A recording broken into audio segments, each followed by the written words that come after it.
And I'm with Andy Kelly. He's going into the Tennessee Sports Hall of Fame. Andy, your reaction when you were selected? Surprised, honored. I learned that my wife and kids can keep a secret because they knew several days before I knew. And then when Brad showed up at my office with my family, I was a little confused. I recognized Brad, but I didn't put two and two together until he pulled out the little medallion and said I'd been inducted or going to be inducted into the Hall of Fame. So I was shocked, surprised, honored, happy, and surprised my kids could keep a secret that long. You were on Tennessee teams. There were some good and bad, but you were on 3 bowl-winning teams. You were also in games against Notre Dame, and 2 I remember very well. Notre Dame was ranked #1 in the country in 1990. They come to Neyland Stadium. Great game, didn't finish the way you wanted to. But that was a great football game against the #1 ranked team in the country. It ended up statistically one of my best games I ever had. Now, I had an unfortunate interception late in the game when we were driving to try to win the game, but that was a heck of a game. We went back and forth with them. They had Rocket Ismail had a big kick return against us, kind of put us behind the 8 ball late in the game, but we scored, got an onside kick, and then had a chance to win it at the end. But it was a heck of a game, and like I said, statistically one of my best games. And it was very disappointing the way it turned out, but the way it turned out next year, not only going up there and winning, but winning in the way we had to win with the big comeback. I still would love to get that game back in 1990, but it was kind of a little sweet revenge to get that game the way we won it in 91 at South Bend. Not a lot of games have a moniker, but this one did. The miracle at South Bend, you're down 31-7, you make that comeback.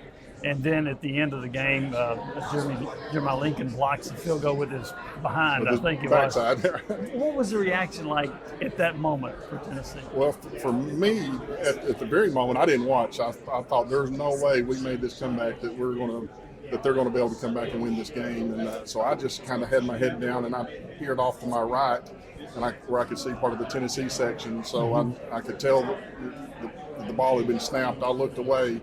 And then when I saw all the people in orange stand up and start cheering, I knew something good had happened. I didn't know at that time Jeremy had blocked it, but he got such a great jump on the snap. He was in the backup, almost went too far past the kicker, and then, like you said, got it with his backside. But that was an incredible game.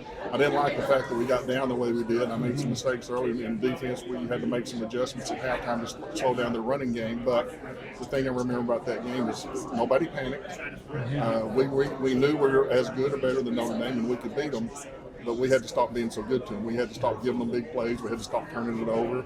And as the game, kind of carried on in the second half, we put a lot of drives together. We marched down the field, scored points. We protected the football, and our defense made some adjustments, shut down their running game, and we were able to get more and more opportunities on offense. We were able to capitalize on a lot of them, and it's just enough to squeak by. I don't know if you knew this, but Bobby Majors went to the game with a group from Chattanooga. With my dentist, Dr. Gill, Samuel Gill. Well, at halftime they left. They left, yeah. And Bobby Majors is still ticked off about that. Oh, I didn't let Dr. Gill, I didn't let my dentist live that down either. I said, what are you doing? You can't leave when we're in the game. You never leave. But yeah, I've heard that story many times, and I knew he'd flown with Coach Majors' brother. But yeah, maybe a lesson learned. You never leave the game until it's over. You never know till the zeros on the clock. Another big game, you play Arkansas in the Cotton Bowl. Your numbers weren't great, but they're pretty good for Chuck Webb. He had 250 yards. I didn't need big numbers. When you got Chuck Webb back there, you can pitch it to him and hand it to him. And the day he had many games like that, but that game was certainly special. He was a rare talent, I think, and I firmly believe if he hadn't been injured, I think he would have been certainly, if not a shoe-in, I think he'd have been a contender for the Heisman Trophy for sure. He was a heck of a player, and we had a heck of a team. We had a lot of good blockers for him. It's just a shame that he got hurt, but we still turned around and had a good season even without him. That just in the testament to Tony Thompson and guys like that who stepped up to fill his shoes when he went out. But it was a shame. 1988 season starts 0-6, but then you rallied to win the last 5.